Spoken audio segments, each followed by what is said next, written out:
This is the house where on June 12th, 1963, civil rights leader Medgar Evers was murdered. This was a crime that shocked the nation and helped galvanize the civil rights movement.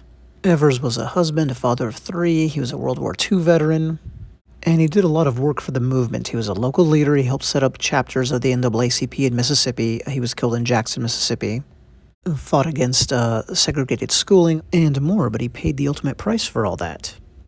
Here's the Life magazine cover that resulted from the event, and it's one of the most heartbreaking pictures I think I've ever seen. I mean, it's really just even difficult to look at. Well, it was in this atmosphere that a young songwriter named, of course, Bob Dylan tackled the subject, and he did it in a very unique way. The song does not spend time lionizing Medgar Evers. In fact, it focuses very little attention on him. It also doesn't do what you might expect in just bemoaning the tragedy. The person that the song focuses on is the killer. That alone would be unexpected enough, but no, it's not spent just condemning this person. Actually, the purpose of the song and its main thrust is describing this murderer as a victim of a different kind. Now, that is a daring choice, to say the least.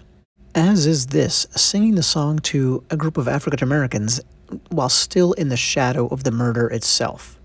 I mean, go ahead and try to think of an analogous example from some other songwriters, singer-songwriters past. Probably difficult, if not impossible, to come up with one. Dylan seems to have felt that the message of this song was very important for people to hear. In the wake of the tragedy, not only did he sing it here, but he also did at the seminal 1963 March on Washington, where, of course, Martin Luther King gave his I Have a Dream speech. And so think about that historic day, and think about this audience and what they wanted to hear, and then imagine singing a song that does what I described. Let's get into the song now and try to square that circle and highlight at the same time how this is, I think it has to be, Dylan's most insightful song ever. NPR said, quote, "In the wake of such a tragic event, the song was a unique undertaking," end quote. That is correct. This picture, by the way, is of course of the crime scene. Just listen to this open. A bullet from the back of a bush took Medgar Evers' blood. A finger fired the trigger to his name. A handle hid out in the dark. A hand set the spark. Two eyes took the aim, behind a man's brain. But he can't be blamed. He's only a pawn in their game. The penultimate line in that opening stanza is, "But he can't be blamed." I can't believe any other songwriter in history would have put that line into a song about this event or any event like this. I'm not the first commentator to use the word shocking to describe this. Even to this day, it really is when you stop and think about it for just a second. But what is possibly a unique contribution to the discussion is me saying Dylan is very purposefully shocking the audience at the start of this song because he knows that's going to make them pay attention. He knew that people would maybe even be incensed, but want to know how in the world can you say that? How can you justify that statement? Because then he could get across his point and it would be listened to. That's how important he felt the point of this song was, that insightful point that I was talking about earlier. Actually, working on this analysis made me realize and lament the fact that the problem Dylan points to is alive and well in America almost 60 years later. Remember, quote, "But he can't be blamed. He's only a pawn in their game," end quote. That game is still being played as we speak. Here's a picture of the funeral, of course, and I would even say this game has experienced in recent years a tremendous resurgence. Quite sadly, the song is absolutely as relevant as ever. Next stanza, so now we're going to get into it. A Southern politician preaches to the poor white man, "You got more than the blacks, don't complain. You're better than them, you've been born with white skin," they explain. And the Negro's name is used, it is plain, for the politician's gain as he rises to fame, and the poor white remains on the caboose of the train, but it ain't him to blame, he's only a pawn in their game. Unlike my usual method, let's just continue trucking through the lyrics, at least for a little while, because this song is very much about the layered cumulative effect.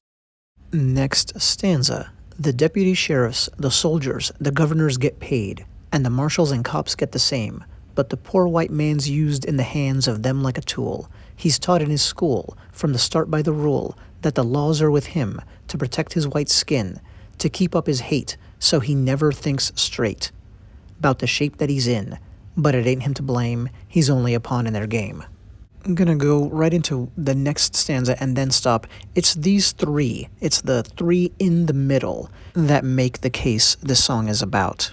From the poverty shacks, he looks from the cracks to the tracks, and the hoofbeats pound in his brain, and he's taught how to walk in a pack, shoot in the back, with his fist in a clinch, to hang and to lynch, to hide neath the hood, to kill with no pain, like a dog on a chain. He ain't got no name, but it ain't him to blame, he's only a pawn in their game. And there you have it, not the whole song, but like I said, the case. Remember, the first stanza kind of set the stage. It takes us to the very moment of the murder, and then into the mind of the assassin, which, again, extraordinary and completely unexpected, and then quickly pivots to how he is only a pawn. And then it spends the next 35 lines out of a 52-line song explaining that, with a devastatingly clear-eyed view of the racket that is being played upon the poor, disenfranchised segment of the majority population, white, in order to keep them focused on a minority population, which is also disenfranchised, black, so that the smallest of any of the groups we're going to consider today, the minority within the majority, the elites within the white population, outnumbered by the poor blacks and the poor whites, can stay in power. That is the shell game being played. And keeping your supporters focused on this minority population and constantly portraying them as a threat is only a tactic of distraction. And what is it meant to distract your supporters from? From the fact that they should be angry with you. Generation after generation of these, the rural champion politicians in America do not deliver for their white supporters. The poverty remains, the lack of opportunity remains, nothing seems to ever change. I love the South. I've lived south of the Mason-Dixon line my whole life, but you drive through vast swaths of it, and it's like you're in a time warp. And I know what I'm talking about. Not only do I live in the South, and I have my whole life, but I'm not a coastal elite or anything like that. Yes, I live in a big city, Dallas, a very big city, but I purposefully get out into the country a lot, and I love it. These are pictures from the very YouTube channel you're watching right now, and other videos of mine focusing on getting out of the city and enjoying the rural areas. The local and very tiny history museums are my favorite. But let's be honest, the infrastructure is always old and broken down. There's generational poverty, not everybody of course, but you get the point. But you don't want your voters thinking about what more you should actually be doing for them. Instead, back to the song, quote, to keep up his hate so he never thinks straight 'bout the shape that he's in. Was Medgar Evers really a threat to white America? Well, no, he was just arguing for, desegregation of schools and equal rights. He and others like him were not arguing for a violent overthrow of the government or to dispossess whites or anything like that. And yet him and people like him were killed in the 60s. What explains that level of hate? Well, obviously, natural racism is a factor in the equation, but this stoking of racism, this cynical and deadly game used to stay in power at the expense of those who keep you there. Now, I'm young enough that I didn't live through the events pictured here or talked about in this song, but I am also almost 50 years old, so I've been around a while, and I can say I've never seen images like this more common in America during my lifetime. I've been doing road trips on and off through the South since the 1990s, and I can definitely say I've never seen more Confederate flags than I have in the last 8-9 years. I mean, not even close. I've also not seen the Nazi flag so brazenly brandished as I have within that same time period. Here's a picture that we all remember from the infamous Unite the Right rally, where they chanted, "Jews will not replace us." That caused me to, while making this video, look up the Jewish population in the United States. Jews make up a whopping 2.4% of the population. So getting replaced by them does not seem like a big concern, mathematically speaking. But facts don't bother you when you've been whipped up into a frenzy, when your fist is in a clinch, to go back to the song lyrics. With his fist in a clinch, to hang and to lynch. I can definitely say I've never seen a gallows erected in front of the U.S. Capitol in my life either. It's a matter of record that the people who erected this gallows, this symbol of lynching, also chanted, "Hang Mike Pence." Another first, not just in my lifetime, but in U.S. history, as far as I know. But the way this ties to the song is, of course, the relevance, right? The same game being played, this fear of being dispossessed. On the micro level, that's about, the person you wanted to be president getting, quote, dispossessed in your mind by somebody else. But on the macro level, isn't this about race? I mean, can you find one picture of a minority in these crowds that stormed the Capitol? It probably means something that these teeming crowds of rioters were, for all intents and purposes, of one race. So let's go back to the song here. Again, you've been whipped up, right? To kill with no pain, like a dog on a chain. And however, the most important thing is to not forget the reminder that the song keeps putting in our face. But it ain't him to blame. He's only a pawn in their game. And you can always find a new thing to scare the pawns with, right? Yoda actually said it best. Fear leads to anger. Anger leads to hate. Hate leads to suffering, as seen here in Medgar Evers' funeral. I hope that doesn't cheapen the video to quote Star Wars, but it's a perfect summation of what we're talking about here, right? Fear the migrant caravans coming to the U.S. Now you're one step on the path of hating people of that ethnicity.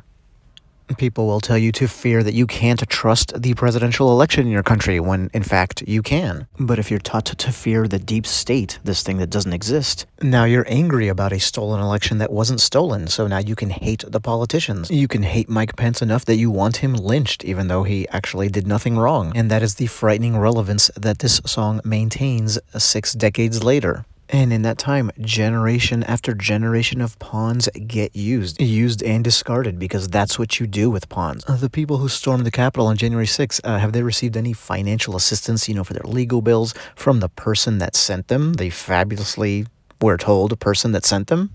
Here's a picture of a lynching crowd. I'm hiding the body as best I can, and let's get to our last stanza. Today Medgar Evers was buried from the bullet he caught. They lowered him down as a king. But when the shadowy sun sets on the one that fired the gun, he'll see by his grave, on the stone that remains, carved next to his name, his epitaph plain, only a pawn in their game. I guess in a rare exception, I'm going to forego focusing, at least even somewhat, on the wordplay, the, deft things that Dylan does with sound in this song. Sticking to some kind of self-imposed time limit here, so these just don't go on forever. But what he does is, of course, great, and it helps make it more memorable. Recall how at the start of the song he shocks you because he really wants you to pay attention. Then the phonetic tricks are part of hopefully making the song stick with you. Even though just in the readings that I did from the lyrics, you could see that stacking effect that I talked about. Short, clipped lines, one building right on top of the other. And there's a very relentless feel to the song as it makes its case. And that case, in summation, was a very unexpected one in response to the tragedy that gave birth to the song, a song that asks you to think, why is this actually happening? And even in some way, are the perpetrators of this kind of violence solely to blame, or is there a deeper underlying problem that we really need to get to and root out? Thank you for listening. Bye.